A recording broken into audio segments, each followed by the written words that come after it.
নমস্কার সবাইকে, কবিতা রান্নাঘরে। আজকে আমি আপনাদের জ্যান্ত শোল মাছ দিয়ে কাঁচা আমের ঝোল করে দেখাচ্ছি, যা এই গরমের দুপুরে খেতে খুবই ভালো লাগে এবং স্বাস্থ্যের পক্ষেও খুব ভালো। তাই দেরি না করে চলুন দেখে নিন রেসিপিটি।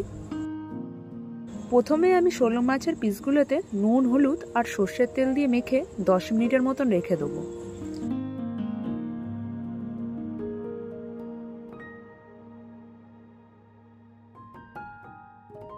দশ মিনিট রেখে দেওয়ার পরে এটা ভেজে নেব। এটা একদম বেশি কড়া করে ভাজবো না, একটু হালকা করে ভাজবো।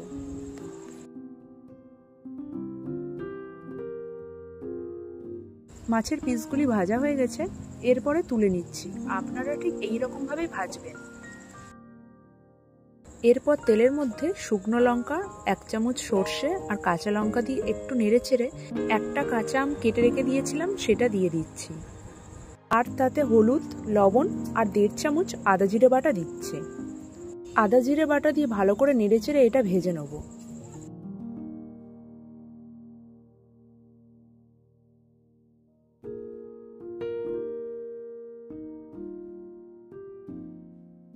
আমি আগে রসুন বাটাটা দিতে ভুলে গেছিলাম, তাই এখন একটু তেল দিয়ে রসুনটাকে একটু ভেজে নিচ্ছি। আপনারা রসুনটাকে কাঁচা লঙ্কার সাথে দিয়ে আগেই একটু ভেজে নেবেন। মশলাটা ভেজে নেওয়ার পরে আমি জল দিয়ে দিচ্ছি। জলের পরিমাণটা একটু বেশি করেই ব্যবহার করব, কেন এই আমের টক একটু বেশি পাতলা হলেই ভালো লাগবে। একদম পুরো মাখা মাখা বা ঘন এটা একদমই ভালো লাগবে না। এটা চাপা দিয়ে দিচ্ছি। এটা হাই ফ্লেমে 3 থেকে 4 মিনিটের মতন ফুটবে। 3 থেকে 4 মিনিট পরে ভেজে রাখা মাছের পিসগুলো দিয়ে দিচ্ছি। মাছের পিসগুলো দিয়ে এটা আরও 4 থেকে 5 মিনিটের মতন মিডিয়াম ফ্লেমে ফুটবে।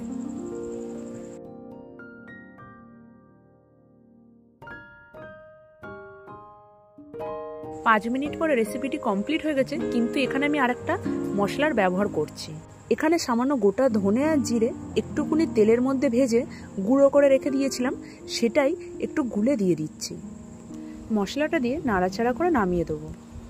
আপনারা এরকমভাবে আমশোলের রেসিপি অবশ্যই করে খেয়ে দেখবেন, যা খেতে খুবই ভালো হয়। এবং রেসিপিটি ভালো লাগলে লাইক, শেয়ার, কমেন্ট করবেন। এবং নতুন নতুন রেসিপি দেখতে পাওয়ার জন্য অবশ্যই আমার ইউটিউবের চ্যানেলটিকে সাবস্ক্রাইব করবেন এবং ফেসবুকের পেজটিকে ফলো করবেন।